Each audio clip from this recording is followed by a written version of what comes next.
Welcome to the Mind Sensei podcast. I'm your host, Peter Taz, and I'll be taking you on a journey to the world of martial arts and introduce listeners to some of the most inspiring and knowledgeable practitioners from around the world. Whether you're a seasoned martial artist or a curious beginner, or just enjoy hearing a great story, the Mind Sensei podcast Down Under has something for everyone. So tune in, sit back, and let us take you on a journey through the world in martial arts.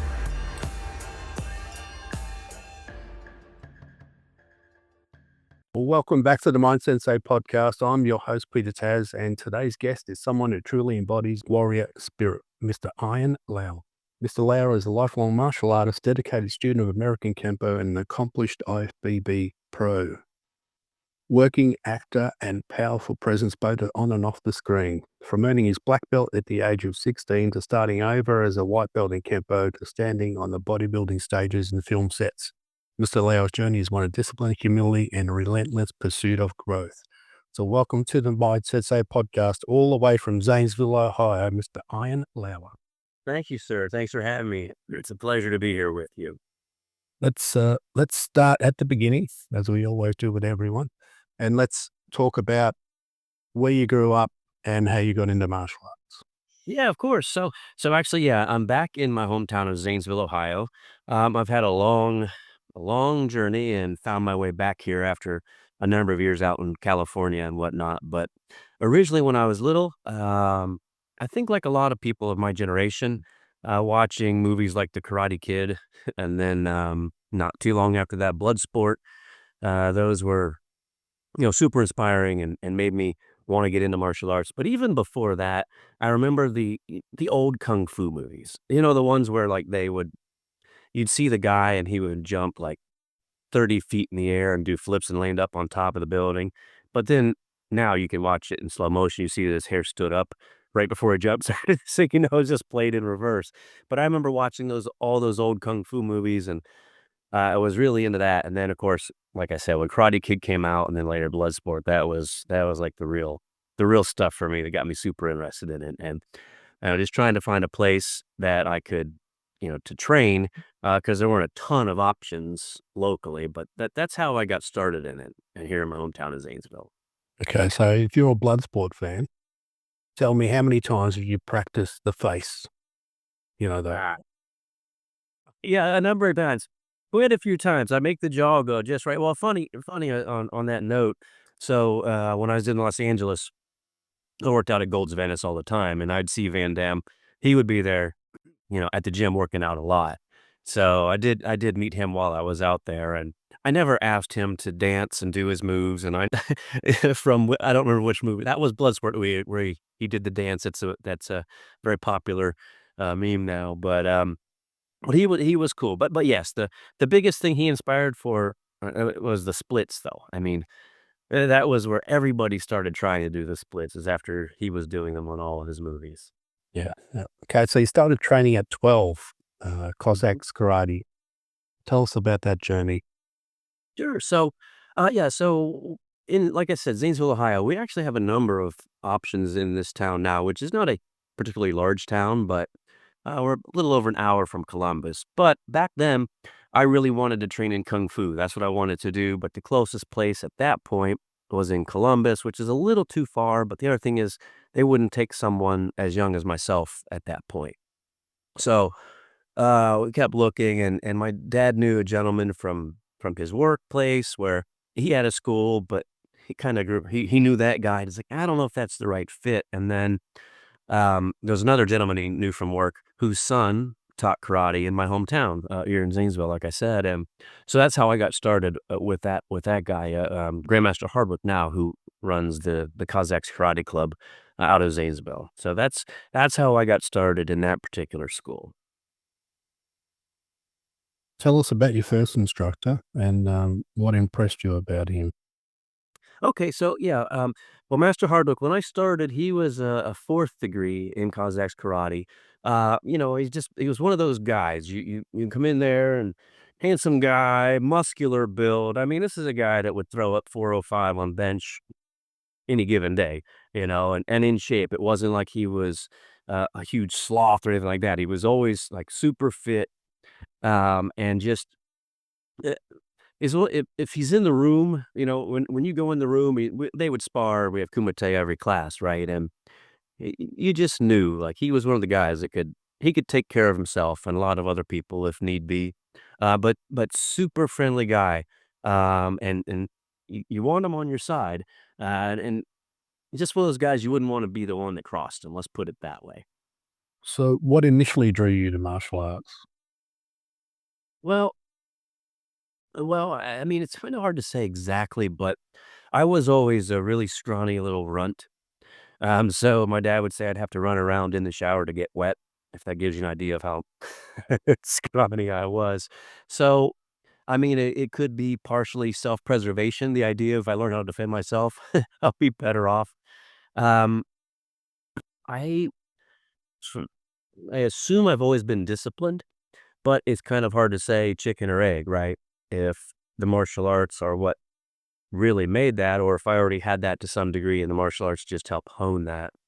Um, but I think both of those things are part of the draw to the martial arts. And then, like I said, with the old kung fu movies and stuff, there's just something about the movements and like, put it this way. w- I don't understand how people cannot want to train in karate or kempo. I just don't understand how someone would not want to. So it's kind of always been part of, I guess, part of me. And just, I see it, I saw it, I'm like, oh, I want to do that. So it was just this magnetic pull, I guess you might say, too. So, yeah, scrawny, self-preservation. And then I just always felt a pull towards it, and then the discipline just kinda came with it. So, you started training at a young age. I think you started at 12, and then you got your black belt at 16. Tell us about that, and how did that, shape your view and your discipline and commitment?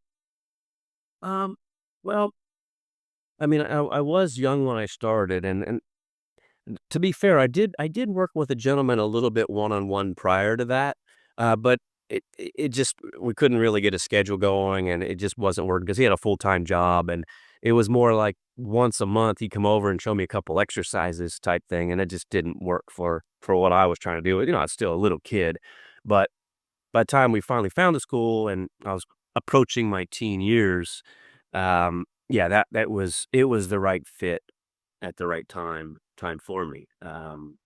Okay. So, from Cossacks, you then went across to, how did you come about to meeting Oh, Mr. Hawkins? yeah, so Cossacks, yeah, so that was in my hometown, and then, um, in the Cossack system, there are only like 50 black belts total, so there aren't a whole lot, and if you travel outside of this town, you won't really find another school. So I was out of the martial arts for a while because my school was in Ohio, and I was not in Ohio, and at one point, you have to just step back, and that's where my ego was in the way. I didn't wanna just start back over as a white belt, so I had opportunities to do some other training, jujitsu, Muay Thai, things like that, that I just didn't wanna take advantage of because partially because of ego and partially I just wasn't the right time for me to start something new at that point. But, um, later I moved from San Diego up to Los Angeles, and I kept driving by Brian Hawkins Campo Karate, and I just kept seeing it, kept seeing it, kept seeing it. Well, I remembered on my certificate from Kazakhs Karate, it was recognized by a couple different groups, and I can't remember exactly. It was like National Karate League and American Karate Kenpo Association or Kenpo Karate Association. I don't remember the order of it. I don't even know if the organization is still around to this day, but I remembered seeing Kenpo on the certificate. So I thought, "Oh, well, this will be fine. I need to get back into class because as an actor, my resume said black belt, and I go to auditions, and I want to be crisp if I have to do some martial arts moves, right? So I'm like, I better get back in. And then when I saw the Kempo school, and I remember seeing it on my certificate, I thought, oh, this would be very similar to what I did, so no problem. And it just so happened I stopped in on I don't know if it was a Monday or whatever it was, and around 2 or 2:30. And, Mr. Hawkins was the only one there sitting at the desk because classes hadn't started for the evening yet, and, we sat and talked for about a half hour, and it was, "Okay, great." Had a great chat, he was very welcoming, and Said, "Okay, this seems like it'll be a good place for me to go. Let's start." And of course, the next day I came in and started, and it was not the same thing. I was humbled in a hurry because of there are a lot of similarities, of course, because they're both primarily striking arts with some some other stuff to it. But it was very very humbling, and yes, at that point, though, I have a hard time quitting once I start, so I was already started, I'm like, "Okay, I'm gonna keep going." But that's how I found, Brian Hawkins Kenpo, was because I just kept driving past it. I was living in Beverlywood, and I was driving through, well, Mar Vista on the way to Venice to go to Gold's Gym, and I kept seeing that sign, and thought, "You know what? I need to get back into it to sharpen up my skills for acting," and then that was that. Next thing you know, a career is born. So let's talk about your acting side. How did you get into that and where did that lead you? Sure. So when I was little, my dad did some community theater, and I was on stage a couple times as like a clown and whatnot. I mean, wee little kid, like 3 years old. I remember one time just running off the stage because I was scared. So anyway, later I was in high school, and some of my good buddies were doing a show, and like, you should come out and do the show with us. And I said, I'll do the last one. Like, well, this is the last one. And it was my senior year of high school. So that was my last chance. So anyway, I ended up auditioning and got a part in it and did the show. And then when I went to college, it was a liberal arts school. So we had to have an art credit of some sort. And rather than do some painting or drawing or something, I did enjoy acting when I was in high school. So I thought, you know what? I'll take an acting class. And so I did. And then the teacher, became a mentor and, great instructor I had there, and next thing I knew, I was auditioning for theater. My biggest role in undergrad was Stanley in A Streetcar Named Desire. My degree was in chemistry, though, so it was I minored in theater and majored in chemistry and kind of a lot of different stuff going on there, along with football and track and whatnot, but anyway, that's how I got into theater, in the college level was through the liberal arts program because you had to take an art course, and that was what I took, which led me on to theater. I was on tour, for children's theater, traveling, covered a lot of states. I was a stuntman at Six Flags, different parks. I played Batman. So I was riding dirt bikes, doing zip lines, beating up the Joker and Two-Face and Riddler. Um, So you can literally say, I'm Batman. I did. And that's a story I won't tell on here, but there is there is one time where I said that, and I'll have to tell you some other time. It was and I haven't updated that for a while, so it's hard to say. 6 foot 205, lightweight. Yeah. Well, now I'm about 230, so I mean, Okay. I played college football and then played semi-pro football later, and I walked around about 225 was my normal like walk around weight, which is what I am now. Then when I got into fitness modeling, that's when I got around 200, and 205 was like an ideal weight for me. Yeah. Yeah. Tell us about your black belt grading. How was that experience? And what was your hardest grading? Okay, so my first black belt at Cossacks was an interesting test. So a little different than the Kenpo school at Brian Hawkins. In the Cossack school, basically one person would test. It wasn't a group; it was just a solo person. And for my test there, what they would do is, um, when you make a mistake, you have to do 5 push-ups, and then if you make a second mistake, it doubles to 10. A third mistake, of course, doubles to 20, and doesn't sound bad, but the next thing you know, it's 40, 80, 160.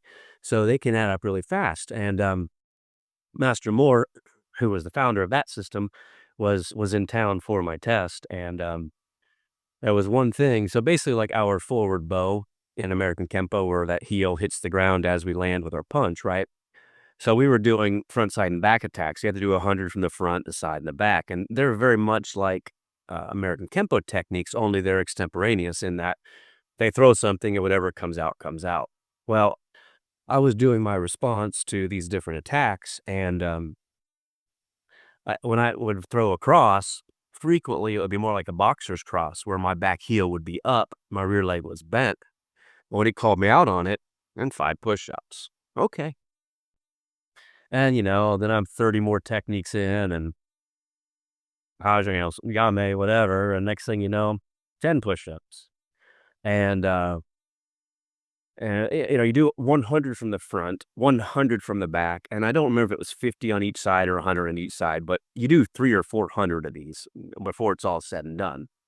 And, I was just working my way through, and I didn't get any other corrections except for on those front, side, and back attacks. And next thing I knew, I was told to do 80, I think, and I worked my way through them. I mean, I couldn't do 80 in a row at that point. I mean, it was like 50, 20, and 5, whatever, worked my way up there. And then, he called me on it again, and I don't even know at this point if I was making a mistake. I think they were just trying to see if they could break me. And, next thing I know, Yame, 160. Yes, and so I hit the ground and I started like, "Okay, up, up, up." So I think that they were just trying to see if they could break me, with those, so but that was a tough test because, again, at that school, it's only you, there's no waiting in a horse stance or anything, you're just going the whole time straight. Now on the other end of it, I was testing and I went through the ranks, started at white belt at Meister Hawkins School, all the way up through, and, uh those are big tests, and they're challenging in their own right because, you're especially as you get higher in rank, because 'cause you're just going, going, going, maybe you don't get a break at all, and it's just there's a lot of material in Kenpo. Like, contrast that with Kazakhs. Kazakhs, there's a good amount of material. Kenpo, there's a lot of material. So it's a different animal when it comes to that, but I think my most challenging test, I'm trying to remember. There was one test I wasn't satisfied with my performance in, and I don't remember if that was first or second black. But third black, um, it was tough. And everything was going around with COVID around that time, and I, I think that was yeah. And I had something. I mean, I took the COVID test, and I didn't have COVID, but I had something bad. I mean, I was not in good shape. And it was just a super tough test because I was just not feeling good. I mean, fever and shakes and all of that, and then had the test. And then also I knew the next day was the banquet, and then the day after that, I was leaving California, driving across the country to come back to Ohio. So there's all the pressure of packing up the car, leaving California after 13 years. And then obviously the third degree test. And I wanted to test for third degree. That way I'd be able to open my own school eventually. So it was a lot of pressure with that. And of course, you want to have a strong test and then dealing with whatever it was I had at the time. And my girlfriend, now my wife, she was in town to support me during the test. And I'd be there before I left California. So there was a lot going on. So that was also a very tough test.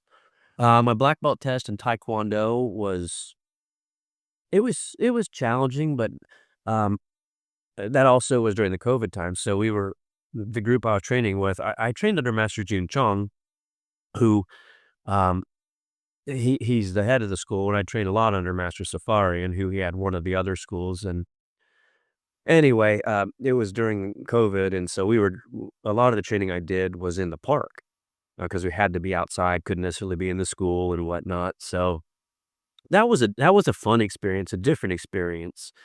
Um, and like they're never easy. But my black belt at Kazakhs was really tough because it was that one-on-one experience, and then the Kenpo test because there's so much material. I mean, and I don't know if you've been to the West LA school during a test, but you get some of these boards and it might be 40 people on the board, might even be more, and then you have 20 or 30 people testing, and it just turns into a sauna. So, you couple a sauna with influenza or whatever the heck I was dealing with, it was a tough test.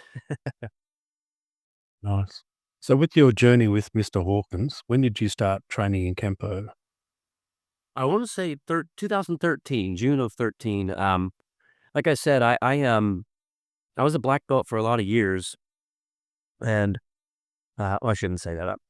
I earned the rank of black belt many years prior, and then, traveling, I just didn't train like I should have, and finally, after enough trips past his school, decided to stop in, and I wanna say it was 2013 or a number of life changes that happened at that time for me, and just stopped in. I started at a new acting school, which is like a half a mile from there. I started training at this acting school, and I started training at Kenpo, like, basically the same time. Okay.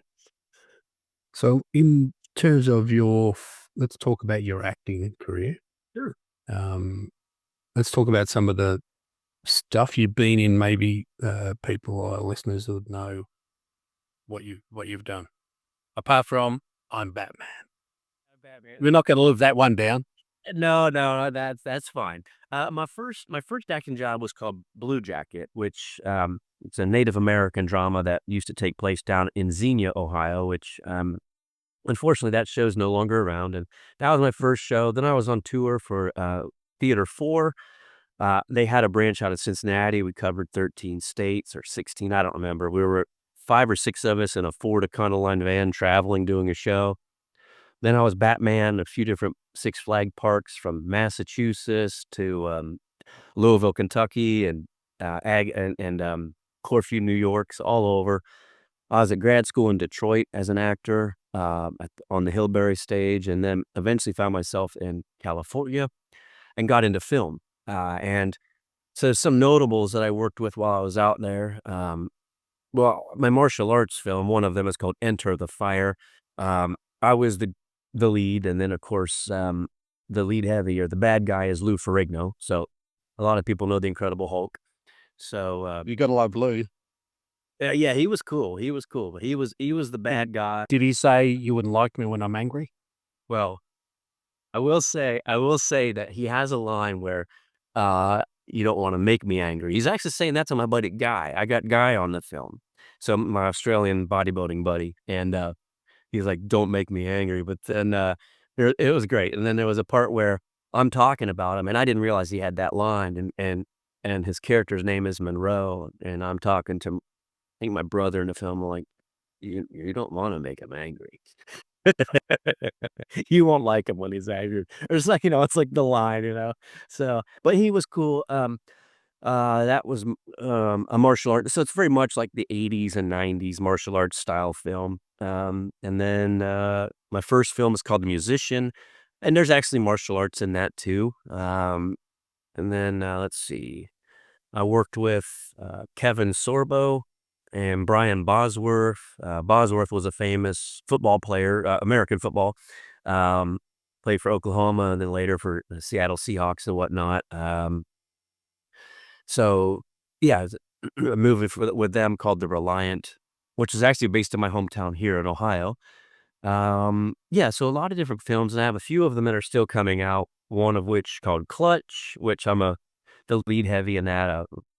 Russian mobster, and I believe they got Don the Dragon Wilson, um, on that project too, so, yeah, that should be coming out, a lot of different projects, probably about a dozen full-length features that have seen the light of day, and a number of shorts and some TV shows and whatnot too over the years. All right, I'm going to have to watch Enter the Fire now. Oh, yeah, if you get so here, let me tell you something, so and I did, do you remember The Circuit with Oliver, Gruner, I wanna say? The Circuit was Billy Blanks is in that one. It was a popular, I wanna say 80s or 90s, and, in any case, they Is it a had the TV show or?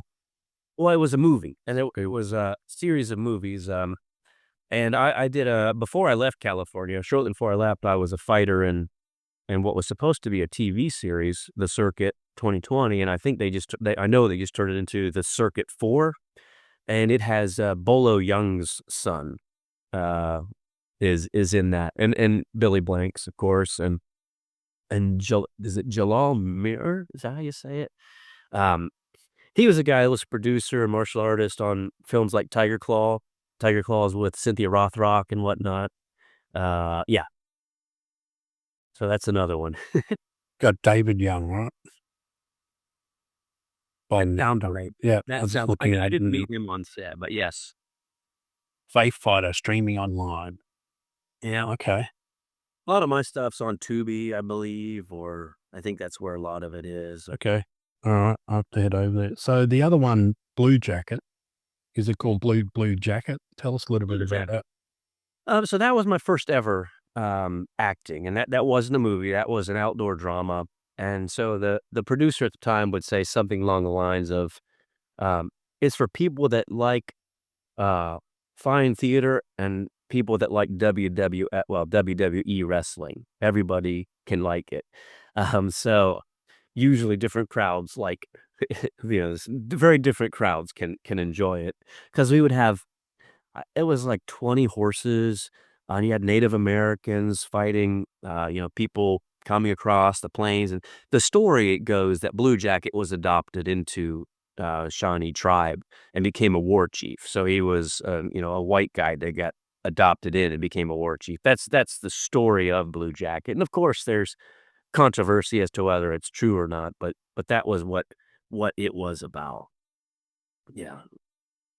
So you're talking to the uneducated here when it comes to movies and acting. My listeners probably know a bit more than me. I always say for our listeners, but I'm really talking about myself.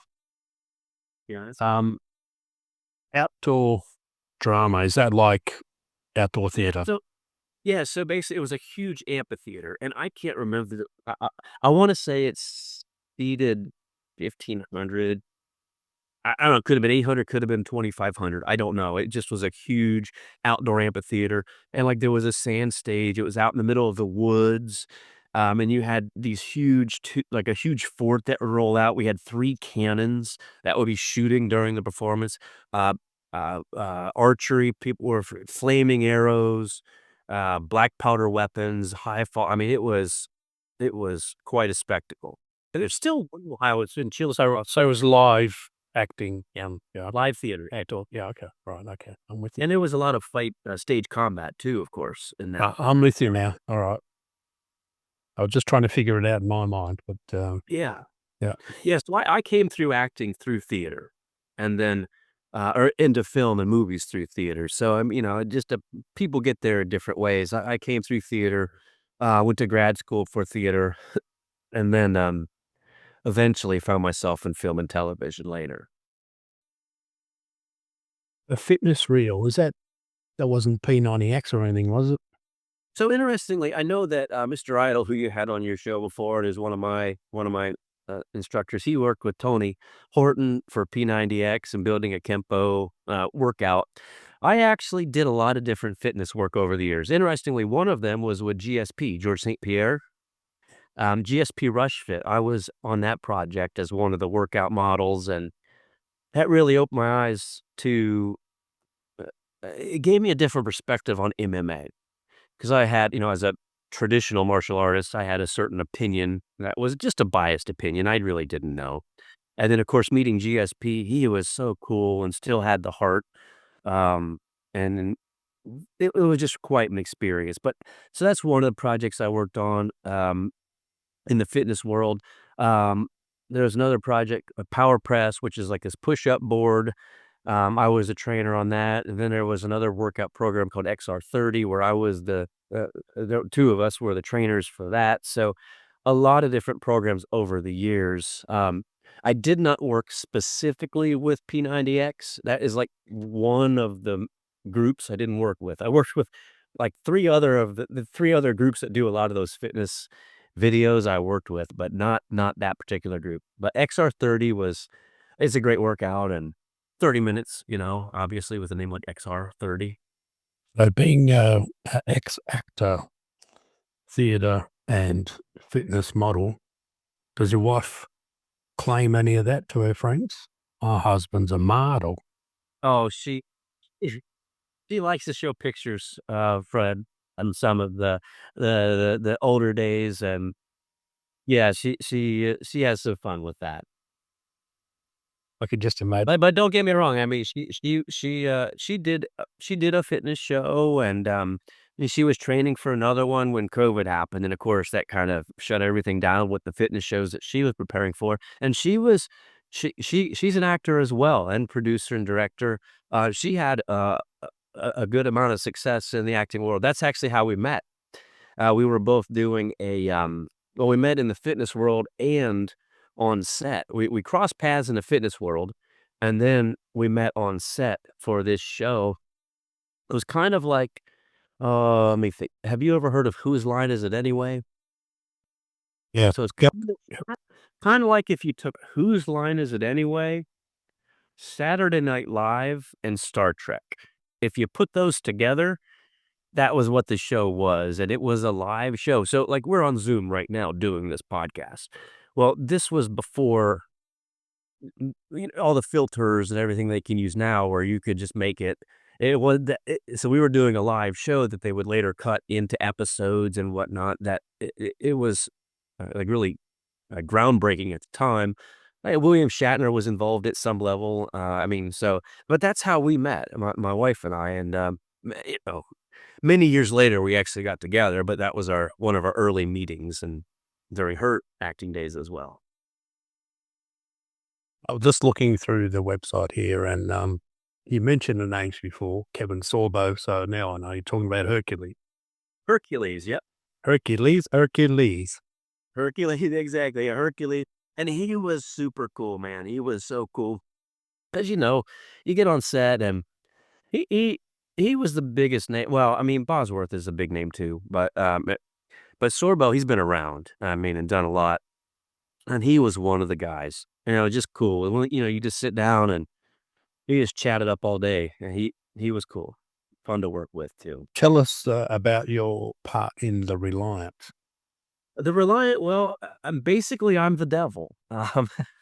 So if I if you ever watch it, the character's name that I play is originally Cowboy, and later it became Clint. But Bosworth, his role, a bad guy, and he has an arc. And then Sorbo is he's a good father in the movie, and then I'm a villain, and it really is. I remember when I was auditioning for it, like, "Well, what do you think about villains?" And I'm like, "Well, villains, they're a villain in other people's eyes. Villains, they think they're in the right, because usually, a person's a bad person. They usually think they're doing the right thing, even if they are a bad person by outside standards." Well, I go on this little tirade about that when I'm giving my video audition, because it was like send in your tape type thing. And then it come to find out, no, no, there's no redeeming quality. I'm the devil. Like that was who I was. I mean, and it was fun though. It was a good. I like playing the bad. I mean, I played the good guys. I played the bad guys, and it's I'm not a good person in that movie at all. I mean, just I'm not a good person, and I got my cowboy hat on, a big bushy beard. I mean, my beard. It wasn't, We're going to have to watch that too now. There's two movies. and it was a little. How do I put it? Before a lot of the protests and stuff started happening here, it was a little bit ahead of its time. Well, I wouldn't say, I mean, a lot of movies like that, but yeah, so in that movie, I do a car hit where I get hit by a Ford Expedition, or Excursion Expedition. Anyway, a big SUV Ford, and I hadn't done a car hit before that, and I'll tell you that was an experience. But it happens during a mob scene, and I throw a Molotov cocktail at this thing, and he runs over me, and yeah, you'll see. So what's a car hit then? Oh, so it's interesting in Hollywood and whatnot. If you say you're a stuntman, or if you have to be careful how you present yourself. So I would say I'm an actor that does my own fights, because you don't want people to think of you just as a stuntman. Not there's anything wrong with being a stuntman, but a lot of times if someone hears stuntman in that world, I think it's changing a bit now, but it used to be more where, like, well, they're not an actor. They're not serious about acting. So you had to be real careful about that. But for this movie, it was it was not a bad budget, but it wasn't like some huge budget. And so that being said, bringing in stuntmen to do stunts and fights and stuff costs a lot more than they would want to do, depending on the situation. And so anyway, when I was doing this role, I'm like, yeah, there's a car hit where basically you just get hit by a car, and would you be willing to do that? I said, sure. And have you ever done that? No. I'll just You bring the car around right now.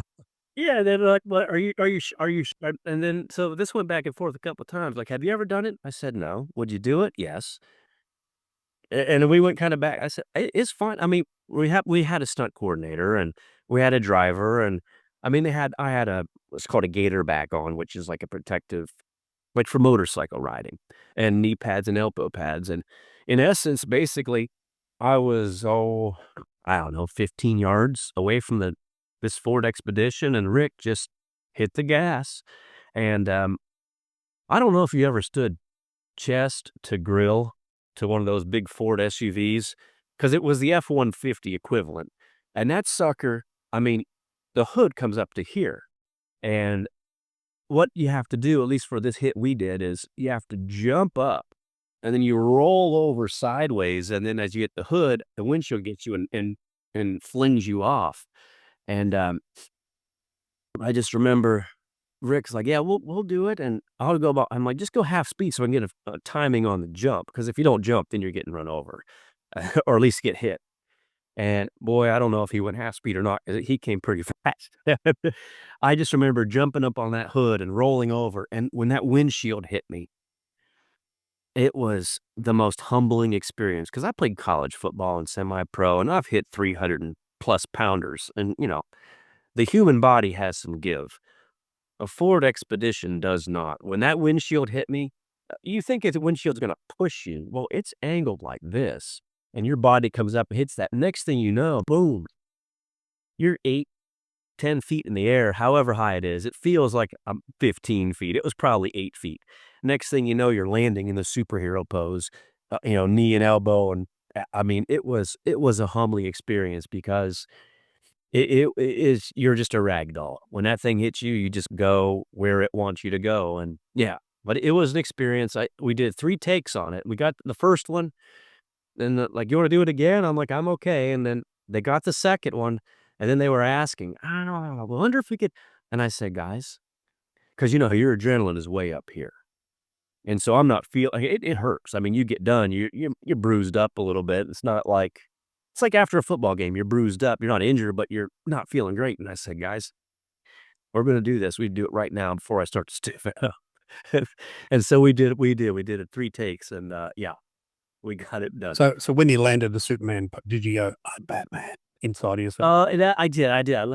Actually, ironically, like, there was one thing. So the first take, it wasn't I don't know the whole story behind, like, in any case, the driver was driving along, and it was a beautiful take. Cameraman came up, and I came up and had the hat, and I took the hat off, and I turned into it, and then the driver stopped, like right here, so that he didn't completely leave frame on that particular one, 'cause I mean, it was like a test run. It wasn't supposed to be the one, but it just so happened, like, yeah, well, we ended up getting more takes anyway, but yeah.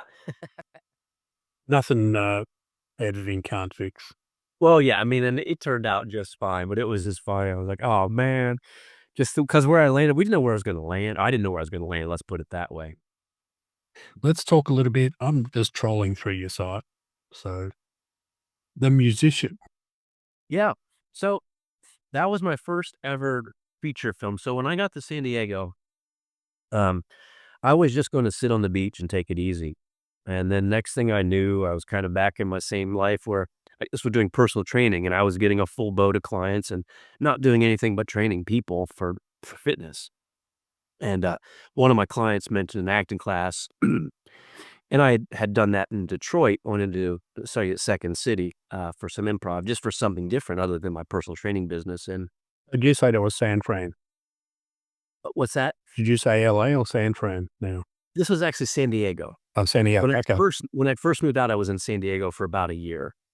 But, yeah, and the Enter the Fire we shot in San Francisco, but after about a year in San Diego, I moved to Los Angeles. But the musician, I ended up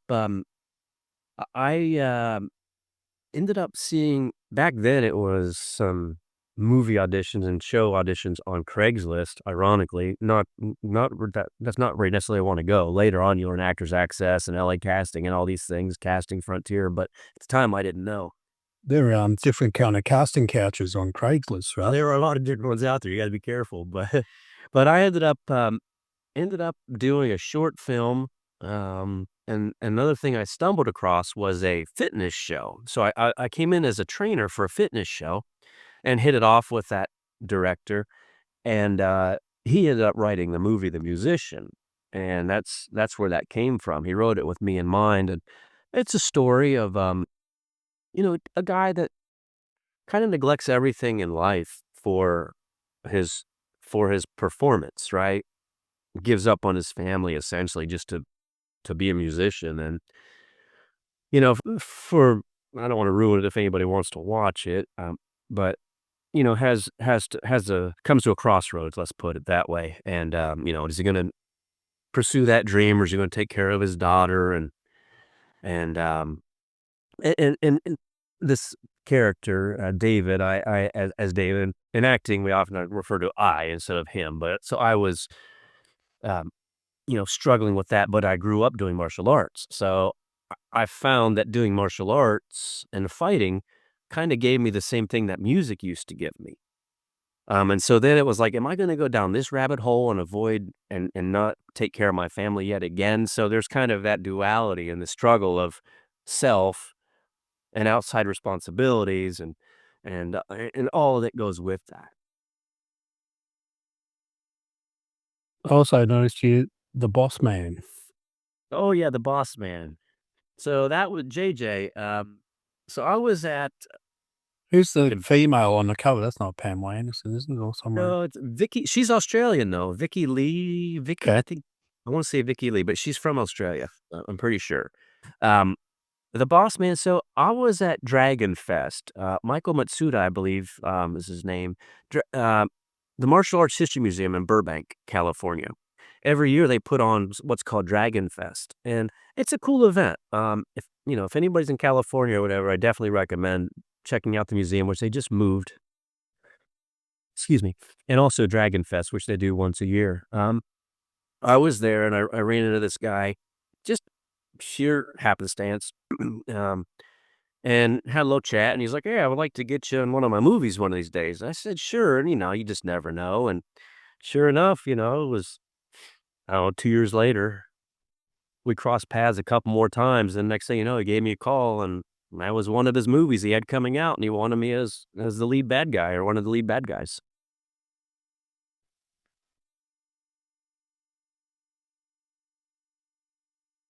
And I should mention this too. A lot of people don't know this, but you can you can shoot an entire movie, have it in the can, have it done, and it may never come out. It just might not happen. And that's a real that for a movie to actually come out is a big deal.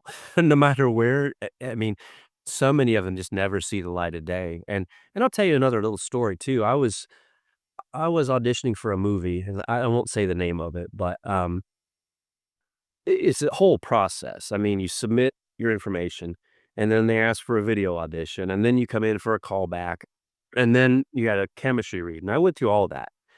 And I sat with the director, and he's like, "You're my guy. You're my guy for this." And it was a Japanese director, producer, Japanese money. It was all out of Japan, but shooting here. And he's like, "You're my guy, and I'll let you know by Thursday for sure." I said, "Okay." And then Thursday, he messaged me, "Sorry, we had to go another direction." So anyway, he's like, "Would you like to get together? I can explain what happened." I said, "Sure. I'd like to know what happened." Because I'm assuming, like, in Japan, they're like, "Yeah, we don't like that guy for whatever reason." And we were talking, and what happened was I did my chemistry read with the female actress, and we had good chemistry, so we were the A choices. And then there were B choices after us, which, whatever. Okay. Well, the lady I was paired with, I think she got greedy, and she decided not to do the film. And so when she decided not to do the movie, rather than moving me down here with B lady, they just went with the Bs because they already knew they had a good chemistry. So that also, like, that can happen too with movies where you just never know how you're gonna get a role, or maybe you had it, and maybe something like I would have never known what happened if it wasn't for that director letting me know how that happened. which, that's the way it goes sometimes. And Enter the Fire was kind of the other end of it. When I got that, the gentleman that was going to shoot it, he had a scheduling conflict. And then, so he referred some people to audition for it. I was actually in Ohio and meeting for The Reliant, which is the film I mentioned a little bit ago. And I got a call from San Francisco about auditioning for Enter the Fire. So, I was reading in Ohio for a film in California when I lived in California. A- And and that was one I was on a short list for, and I was blessed to get it. But so I was on the right end of it that time. And then, so it's a lot of happen, a lot of chance. So what do you I mean, that in between movies, what are you doing for a living? Well, so that was I was a personal trainer for a lot of years, and I still have a couple people that I work with. I made a good living in Detroit, and then when I was in Southern California or San Diego, um, and I'd always keep a small number of clients, enough that I could pay my bills. But especially when I was in California, I did not work. Once I moved to LA, I did not work at a commercial gym because I didn't want it to become all consuming. I wanted to leave myself open to be able to take auditions and whatnot when it came to furthering that career. So, um, yeah, basically personal training, and I did a lot of different stuff. I've been sponsored by different supplement companies, food companies. I was a writer for Black Belt Magazine, amongst other things. I was editor in chief of it was a website called rxmuscle.com by Dave Palumbo. I was the editor in chief of the men's physique section on that site. I did a podcast for them. I shot videos. I mean, I've been a spokesperson. I've worked expos. I mean, I've done a lot of different stuff over the years to pay the bills. Um, and so a little bit of everything. Personal training slash fitness has always been part of it. And then coming back here to my hometown, little almost 2.5 years ago, uh, is when I started my own school, my own Kenpo school. Yeah, so your Kenpo school's what's paying the bills right now, yeah? Yes, so I still have a couple of people that I work with, in California, actually, and whatnot with, Zoom and like we're doing now, but pretty much everything I do now is, the Kenpo school itself. So transitioned over to that, and, it's great, it's great. I'm loving it, and yeah, I think a lot of folks that once they get the black belt, I think a lot of people want to teach and wanna have a school, and I've been really blessed, to have had the right mentors and teachers and the right luck, and, the students, they've come in and they've made it a great school. Everybody's all family, family, but I do feel like we have a very strong, group, um, family-like at our school, which is wonderful. Okay. I'm also looking at, your website, Unus Populus. Yeah, so it was popular. So that was going on. So one of the things about acting, and I just mentioned the story a bit ago about how you can have a role and it can just be ripped away because who knows why. And one of the things they always say is do your own projects, make your own projects. So there was a gentleman, he's a Kempo guy, Del Weston. He passed, unfortunately, but he ran Action on Film Festival in Las Vegas. Um, Good dude. I miss him a lot. But anyway, I wrote. Uh, uh, he got me in the idea of like, let's make a movie, make a movie, make a movie, and so I started writing, and I did this program like learning how to make a movie, and I wrote a feature film, and I was going back and forth with Dell, who was giving me advice on it.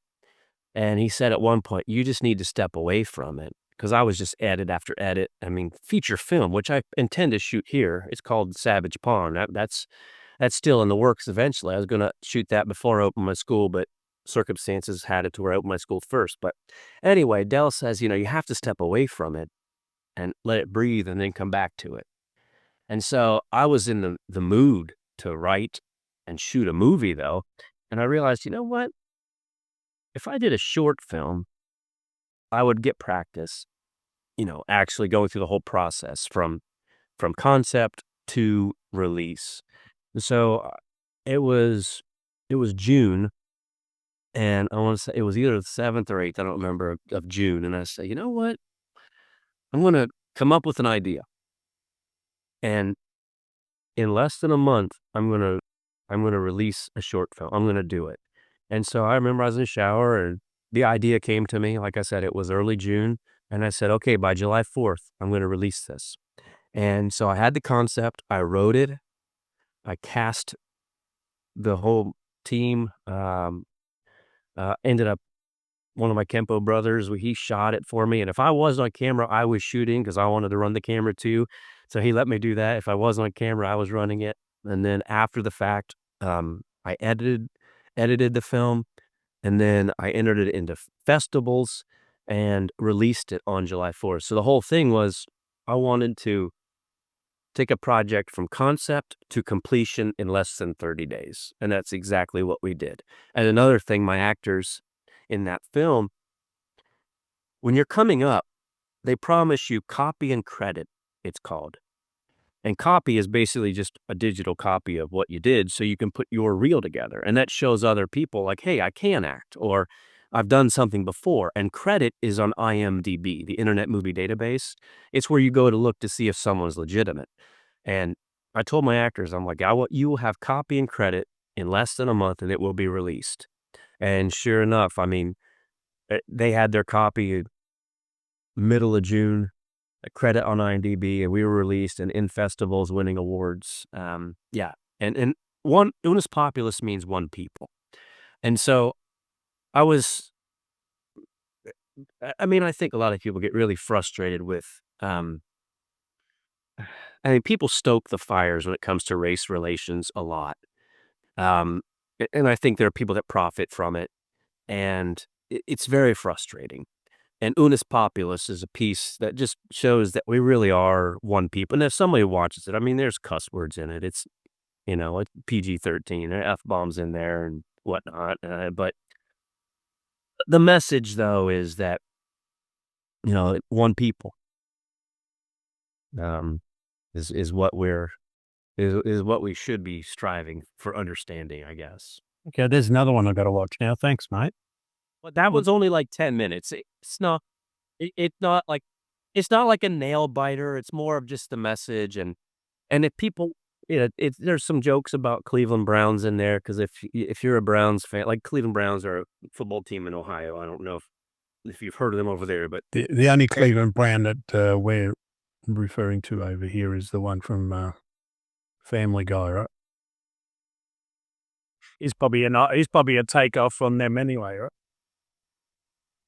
yeah, but there's some jokes in there about that, but it's I think it's a nice piece just about just loving your neighbor, and, we're all brothers, basically. I keep saying that, like you have to twist my arm to watch it or something. But what you find is that most of the people that listen to the podcast, they're just making notes on movies to go and watch now. So Well, I will say this, if you're on my website, which it hasn't been updated, but my website is just Ian Lauer, IANLAUER. If you click on movies and TV, you'll see, I don't know, 8 or 10 different movies there, and those you can just click on. It'll take you right to, whether it's Tubi or wherever they are, it'll take you to them. there's 12 on there. Oh, I let 13 with the sup smoothie. What's the sup smoothie? So that was Alex Ardente. He's a very well-known fitness photographer and videographer, and it is about the supplement industry. So, like I said, I was involved with a number of supplement companies over the years, as a spokesperson, and but he's been in that industry for a long time, and there are tons of like, Clark Bartram was one of my mentors in the fitness world, him, and I think Michael Hearn's probably on there, and I just one of the guests in that. Yep. There's so that was in Populous. Bane the series, like So Bane, yeah, if you back to Batman, right? Back to Batman. no, I don't remember which picture is on there, but Bane, that's my buddy Guy Grundy. Okay. So he plays Bane and I play Batman. And that's a short fan-based film. So I had a couple episodes of it, and it's just one of those things when it So, goes so he produced that to someone else, right? he did. Guy did that one. Okay. And see, the thing when you start looking at that, you gotta be careful because you have licensing for DC Comics and whatnot, so you can't really do anything to make money with those because then you run into issues. But it's a fan film, short film, I think is what you'd classify that as. So that's a short one, but, like, The Boss Man's a full-length feature, Enter the Fire, The Musician, The Reliant, Pinch, I have a small role in that. Obscura is, like, it's not out yet. It's, kinda like Predator meets Alien meets Tremors. And then you have, Clutch, which is the film I shot in Florida. That was actually one that I ended up getting through Del West, and the gentleman I mentioned is a Kenpo guy that ran action on film in Vegas. And that was a lot of good martial arts in that. I can't wait till that one comes out. About Nefaria. Uh, okay, yeah, so Nefarious Merchant of Souls, that's about, sex trafficking or human trafficking. And I was part of some reenactments on that. And then later I worked with the same guy, the same director, Benji, good dude. Yeah, so he's like on a mission to shed light on these things that just evil, like just evil, and does what he can to get the word out there. So that was one of my early projects, and yeah, interestingly, I missed the audition for that. I was doing some more theater at the time, and it was a dinner detective show. Have you ever seen one of these things where you go in, you have dinner, and you try to figure out who killed somebody? You know what I'm talking about? At a mystery dinner. Yes, yes. I was part of one of those, and I was driving down to shoot to do one of those, and I had 2 auditions on the same day, and trying to do this on my phone, and everything was going on, and come to find out, I completely superimposed a date, and I missed the audition, and did some research. I found out the lady casting was part of same school I went to, and I found my way back in. Long story, but I found my way back in, and that's how I ended up running into and getting that role in the, in Benji's project. Okay, nice. All right, so just trolling your website there, and let's have a look here. So there's some info there on Dutch kickboxing, Muay Thai. Yeah, yeah, so, um, when I was in Los Angeles, so when I got my first degree black belt in Kenpo, got on a mission to work to at least black belt in a number of other systems, and one of which was Taekwondo to improve my kicks for on the screen. And the Taekwondo school, I trained under Master Jun Chong, as the head instructor. He trained Philip and Simon Ree, from Best of the Best, you know, those guys, right? Famous Taekwondo gentlemen. And I was at one of the satellite schools, and the satellite school shared space with an MMA school. And so I trained Taekwondo, and then it ended up being eventually the Dynamics MMA ended up getting the space permanently. So that's part of the reason I ended up training in the park during COVID with my Taekwondo instructor, Master Safarian. But at the same time, the Dynamics MMA school, they honored the rest of my Taekwondo contract.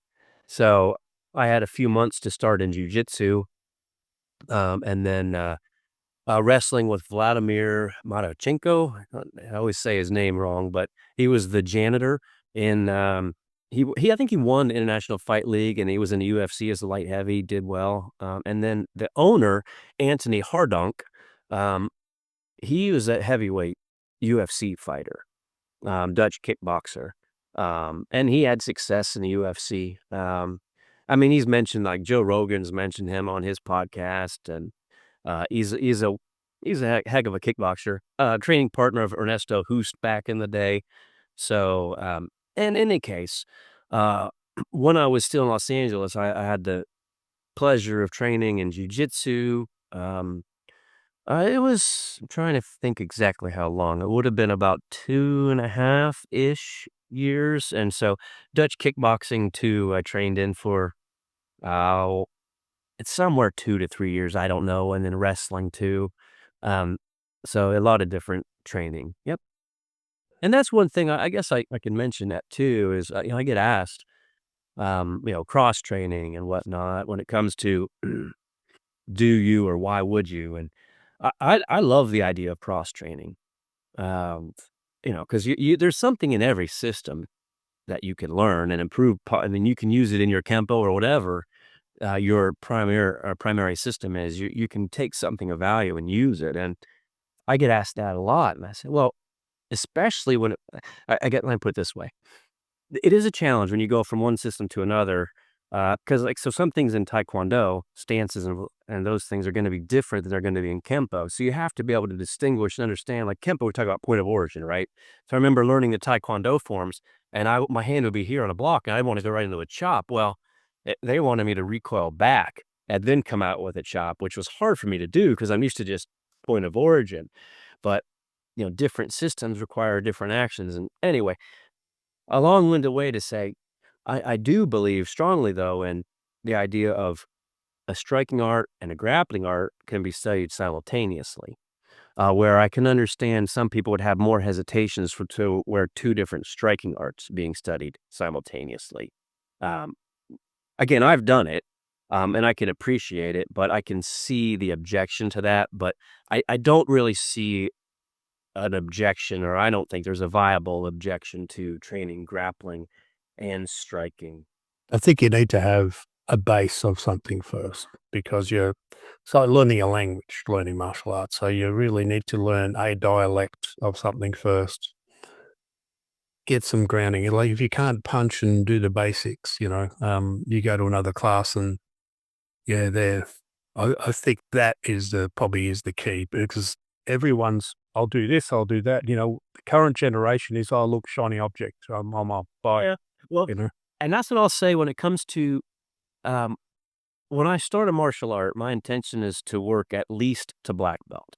Um, and because I figure by the time I get to black belt, I at least have an idea that I know what I don't know for the most part. Um, and Kempo, I intend to continue indefinitely. But again, it's like learning some things from different arts that I can bring to enhance my Kempo. And the other thing about that is not so much the belt, but if I'm starting over at white belt and working to black, I'm constantly learning. Where it's easy to become stagnant if you're not doing other things too. But I think that kind of goes along with what you're saying. Like if you're just going in and you're doing a couple months and you're moving to somewhere else, a couple months and moving to somewhere else, yeah, you're not going to get anywhere. Where I look at it, if I get to at least black belt, I'm gaining knowledge and improving my skill set. So that's like with Taekwondo and Hapkido, the recognition through that school. I was like, okay, I'm improving my kicks, and like I'm a good kicker. I would say as a Kempoist, I'm a good kicker. As a Taekwondo guy, I'm probably okay. If your main thing is Taekwondo, you're like, yeah, he's an okay kicker, but because every system has their thing, right? And it definitely improved my kicks.